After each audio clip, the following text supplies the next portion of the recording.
Welcome students of standard 10. Today we begin with a new chapter, and that is arrays.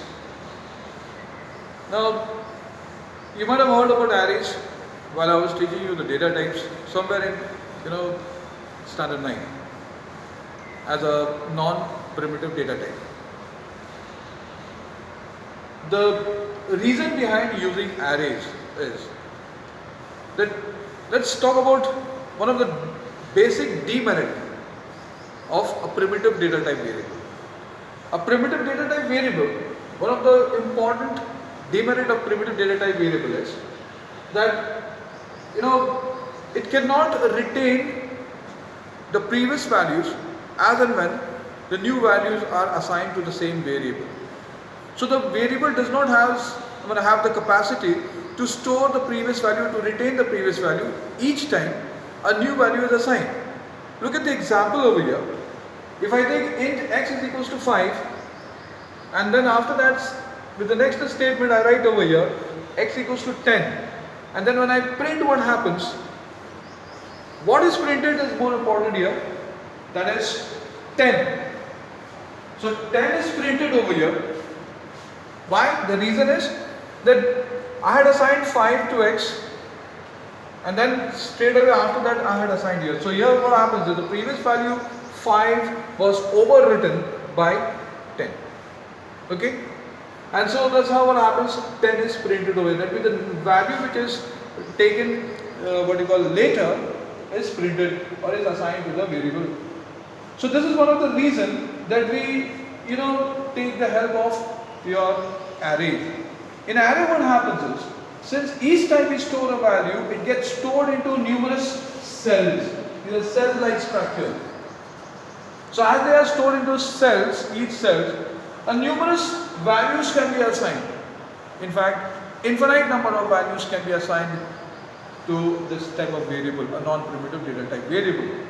And here what happens is, since they are stored in particular location identified by the index number starting from 0 to n minus 1, where n can be the length, can be the size, can be the dimension of an array. Okay? It also tells us about the number of elements that can be stored in an array. So here what happens is, numerous values can be stored, and therefore what happens is each of them are stored into separate cells having different index numbers as their identifiers. So it helps us to retain the previous value each time a new value is assigned. So when I write over here system.out.println A2, what happens? It goes into, suppose A is the name of the array. Here I have written x. Suppose if it is A, then in that case what happens? It goes to A2, where A2 contains 3. So 3 will be the output. And similarly, if I print A4, that means what happens? It goes to A4, where A4 means 6. So 6 will be the next output. So I can make you understand this way. Another way, let's take it from the real world.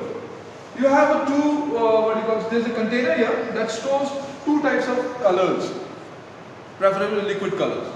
Now the liquid color, what happens? One is the purple, the other is green, named as 5 and 10.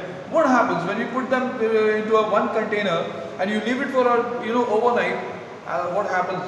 Due to the molecular, as chemistry tells us, that due to the molecular movement, that is called a Brownian movement, what happens is that these colors, the molecules, they interact with one another, they mix with one another, and so that's what happens is, the next day when you try to separate them, it is inseparable.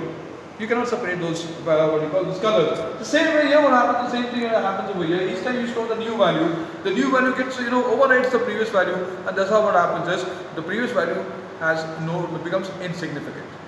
Whereas in this second case, what happened? What I did was I stored purple color, yellow color, and the red color in 3 different blocks, 3 different containers. As a result, what happens? One was 5, the other was 10, and the other is 30. Okay, so I was able to derive this 10, I was able to derive 30, I was able to derive 5 whenever I wanted. So this is what exactly happens in an array. Okay, because array is a non-primitive memory location, non-primitive data type memory location. So let's define an array in a way.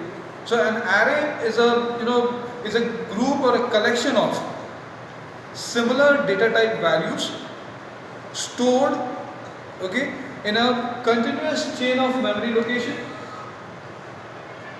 each known as a cell. Each cell in the memory is identified by its index number, and this index number ranges from 0 to n minus 1, where the n refers to the total number of elements present in the array. It also refers to the length of an array, or the size of an array, or the dimension of an array. So we see over here that the range has to be 0 to n minus 1. Okay.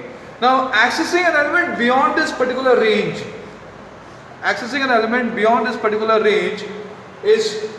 results into a runtime error known as out of bounds error. Please remember, it means out of bounds error. This is the error that we get when we try to access an element beyond the range of index. Okay. Then, as I said just now, so these are the index numbers. So the index numbers are here. These are called the index numbers.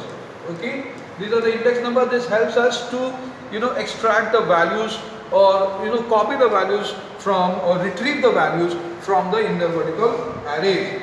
Now let's move on to the next one, that is subscript and a subscripted variable. I would like to discuss about this one, the subscript and the subscripted variable here with you. And so what happens here is, like suppose when I write here A and 6. Here what happens, the 6 is called a subscript. Okay, that is subscript.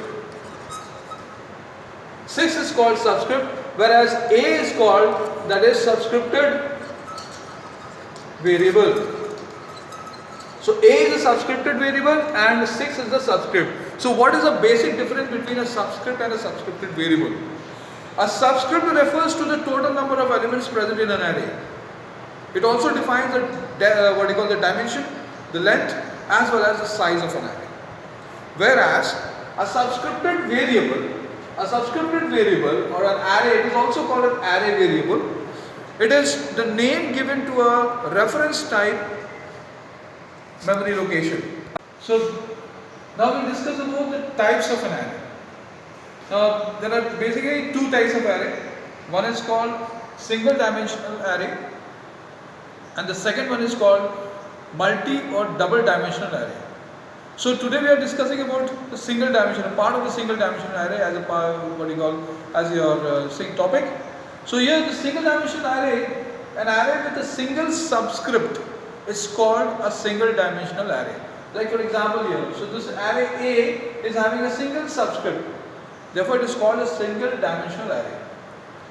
In the memory, what happens, how this particular single dimensional array is represented? Either they are represented in the row wise, that is this way, or they are represented in the column wise. Okay, either represented in the column wise or in the row wise. So in the row wise, look at here and see how the column wise that they are arranged. Okay, so when I write over here, that is A5, sorry, A2. I'm not writing 5 because 5 is beyond the scope of your of the length. So I'm writing A2. When I write A2, that means that is A, and then it points to 2.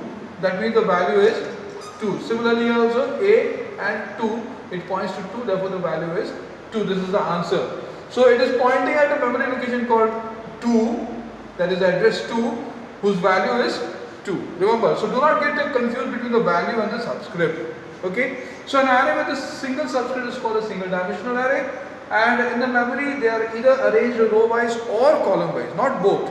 Okay, not in a tabular format, either row wise or column wise. Then we talk about the storage capacity of a single dimensional array. The storage capacity of a single dimensional array is the product of number of bytes of the data type and number of subscripts. Like for example, if it is int A7, 7 is a subscript and int is the data type. So the data type int has 4 bytes and 7 is the subscript. So multiply these two, the product of these two gives you, that is 28 bytes. So this 28 bytes is the storage capacity of a single dimensional array. So therefore what happens, suppose if we have an array here, okay, suppose if we have an array here and if the first address is say 2020, suppose if it is an integer array, integer type, therefore we all know it is 4 bytes. So as a result what happens, if the first address has this many many bytes are there, therefore what happens is each cell is able to store 4 bytes. Okay, that means this one will be 2024, this one will be 2028, okay, and this one will be 2032. That means there will be an increase of 4 bytes with every cell. So every cell has has a 4 bytes capacity. Therefore you can include, you can understand how many capacity that it can have. So this is what exactly we mean by storage capacity. It is the total number of bytes of a data type multiplied by the number of subscript of an array. Okay. So with this we come to the end of your this thing. I would rather say the video sessions. Okay. And when the school reopens, we will continue with this. The same topic will continue. The same chapter we will continue. Till then, be safe. Stay at home. Enjoy. And if you have any questions, do ask. Okay, and then the days are for you. Enjoy it.